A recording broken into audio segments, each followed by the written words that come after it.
Si Bruxelles est la capitale de la Belgique, elle est aussi surnommée « capitale de l'Europe », car elle est le siège de nombreuses institutions européennes regroupées dans le quartier européen, non loin du centre-ville. Bruxelles abrite aussi certains immeubles du Parlement européen qui se réunissent aussi à Strasbourg et à Luxembourg. Ah, là, c'est le drapeau belge. Et à côté, avec les étoiles, c'est le drapeau de l'Europe. Au pied de l'Atomium, dans le quartier du Heysel, la tour Eiffel côtoie Big Ben. Un mirage? Non, le parc Mini-Europe.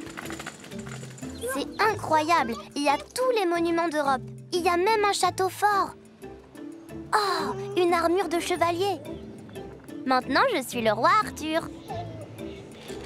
Visiter le parc, c'est découvrir les plus beaux monuments d'Europe en se promenant à travers toutes les villes emblématiques en même temps. Regardez, j'ai mis mes sabots de géant. La Grand Place de Bruxelles est bien entendu représentée, avec le tapis de fleurs qui la recouvre tous les 2 ans. Et les moulins à vent des Pays-Bas ne manquent pas d'air. Attention, il va y avoir une tempête. Pour passer en Grande-Bretagne, on peut prendre un ferry pour traverser la Manche. Sauf évidemment si on nage comme un poisson. Et là, on est à Londres, avec le palais de Westminster. Ah, je vois Big Ben.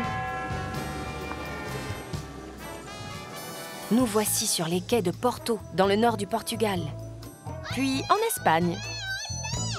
Pour l'Italie, les villes de Florence, Rome et Pise. Ils sont super beaux, ces monuments. Mais qu'est-ce qui s'est passé avec cette tour? C'est sûr qu'elle va tomber si on fait rien. Et ça, c'est le Vésuve, un volcan. Tiens, on va provoquer une éruption.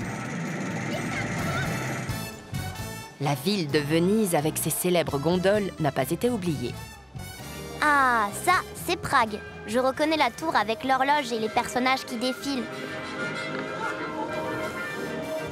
Un petit tour par Copenhague, la capitale du Danemark. Là, c'est un bateau de pêcheurs. Oh, ils ont dû se tromper. Ils ont mis la Guyane dans l'Europe. Et non, Arthur, pas d'erreur. Le Centre spatial européen est installé à Kourou, en Guyane, qui est bien un département français. C'est de là que décolle la fusée Ariane 5. Avec le Thalys, retour sur le continent européen. Direction Paris. Ah, je reconnais la musique de la France.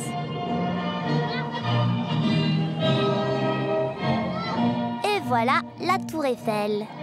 On reste à Paris avec le Centre Pompidou, un musée très moderne construit dans les années 1970. Et bien sûr, l'Arc de Triomphe. C'est la première fois que je passe en dessous. Sur une colline, la basilique du Sacré-Cœur. On appuie sur le bouton et hop, le funiculaire se met en marche. Waouh, des avions! Je me demande d'où il vient celui-là. Une bonne idée, cet aéroport. L'avion, c'est encore le moyen le plus rapide de relier les villes européennes, non? Une partie du centre de Bruxelles, autour du bâtiment de la Bourse, est depuis peu réservée aux piétons, idéal pour faire de la trottinette. Bruxelles est une ville agréable à vivre, qui ne cache pas son amour pour la bande dessinée, très importante en Belgique. Tiens, voici la chatte à bicyclette. Comment ça va? L'humour de la BD est présent à chaque coin de rue. La cathédrale gothique dédiée à Saint-Michel et Sainte-Gudule est l'un des nombreux monuments du centre de Bruxelles. Allons par là. Elle a l'air pas mal, cette rue. Et en plus, elle a un toit. La galerie Saint-Hubert donne pratiquement sur le cœur de la ville, la Grand Place. Une place splendide où se retrouvent les maisons des corporations. Les représentants de chaque métier s'y réunissaient autrefois à 2 pas de l'hôtel de ville et de son beffroi. De là, on peut explorer le plus vieux quartier de Bruxelles. Oh, mais je le reconnais, lui. C'est Mannequin Peace. Il est toujours en train de faire pipi. Bah, dis donc, il doit avoir froid. Pourtant, Mannequin Peace a de quoi s'habiller. Il possède même une immense garde-robe que l'on peut visiter. Il a 953 costumes du monde entier. Regarde, ça c'est le costume des Gilles de Binche, une ville de Belgique où il y a un très grand carnaval. Mannequin Peace est en fait très souvent habillé. Il peut même porter plusieurs tenues dans la même journée. Des tenues choisies selon les fêtes ou les événements historiques célébrés ce jour-là. Ici, par exemple, on l'habille en titi parisien. Un costume qui lui a été offert par l'ambassade de France et qu'il porte notamment le 14 juillet, jour de la fête nationale française. Qui est comme ceci. Et voilà, il ne manque plus que le béret et la baguette. Tout ça m'a donné faim. Qu'est-ce qu'il y a de bon par ici? Les gourmands seront ravis à Bruxelles, connu pour ses gaufres et ses spéculoos. Et là, ce sont des sablés au citron. Voyons voir. C'est extra. Bruxelles est aussi une ville célèbre pour son chocolat. C'est Laurent Gerbeau, un artiste chocolatier, qui va initier Arthur à l'art de confectionner des plaquettes de chocolat. Alors, le tablier. Voilà. Votre tablier, il n'est pas vraiment à ma taille. Quelques mouvements d'assouplissement et on se met au travail. Après avoir bien mélangé le chocolat, on le verse sur le moule pour lui donner la forme de carré. Je crois que ça va être bon. On ajoute ensuite tout ce qu'on veut pour décorer les chocolats et leur donner plus de goût. Des noix, des amandes, des raisins secs. Il faut suivre son inspiration. C'est le secret de Laurent pour rendre chaque plaquette unique et en faire une véritable œuvre d'art. Un petit tour au frigo pour faire refroidir le chocolat et c'est presque fini. Il reste encore la partie la plus délicate de l'opération. Il faut sortir les carrés du moule délicatement pour ne pas les casser. Et voilà! Des chocolats tous différents, aussi délicieux les uns que les autres. Il ne reste alors plus qu'à emballer et déguster. Les gourmandises comptent parmi les principaux souvenirs que l'on ramène de Bruxelles. Mais il y en a bien d'autres, souvent aux couleurs du drapeau national, le noir, le jaune et le rouge. Et but pour la Belgique. Avec tout ça, j'ai l'air d'un vrai petit Belge, non? Au nord de Bruxelles, un étonnant édifice de 102 mètres de haut est devenu l'un des symboles de la ville, l'atomium. Sa drôle de forme est celle d'un cristal élémentaire de fer agrandi 165 milliards de fois. L'atomium a été construit à l'occasion de l'exposition universelle de 1958, un événement qui fut une grande réussite et dont tous les Belges furent très fiers. Il reçoit encore chaque année plus de 600 000 visiteurs dans les boules ouvertes au public. Allez, viens, on va commencer la visite. Allons voir par là. Regarde là, le palais du Heysel. Ça a quand même une drôle de forme avec toutes ces boules. Il y en a 1, 2, 3, 4, 5... Il y en a 9 en tout.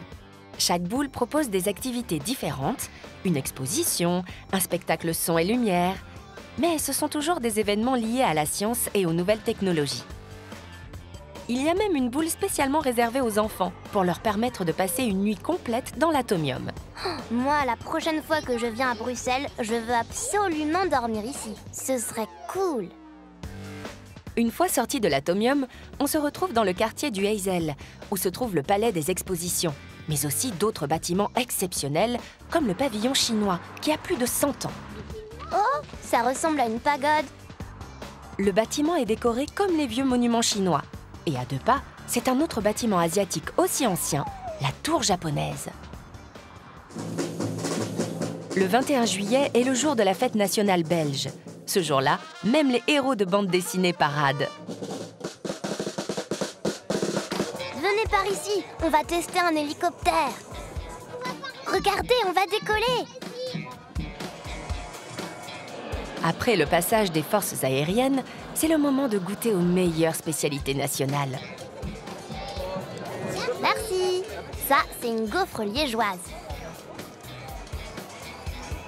Il est temps de passer aux attractions. Attention. Et... hop. Oh, raté. Dans le parc de Bruxelles, en plein cœur de la ville, la fête bat son plein au son des fanfares et autour des couleurs du drapeau belge. Oh là là, ce bateau, c'est une vraie fusée. Allez, une petite course en voiture à pédales. Plus vite, je vais la doubler au virage. Décidément, le parc de Bruxelles permet bien des aventures. Ça rappelle vraiment la canopée dans la forêt amazonienne. Le jour de la fête nationale, même les animaux sont de la partie. Mais ce sont des oies. Ah, ça doit être ça, marcher au pas de l'oie. Avec toute cette musique, la foule qui s'amuse et ces bonnes choses à manger, la fête nationale belge est vraiment une belle journée. Vivement l'année prochaine que ça recommence.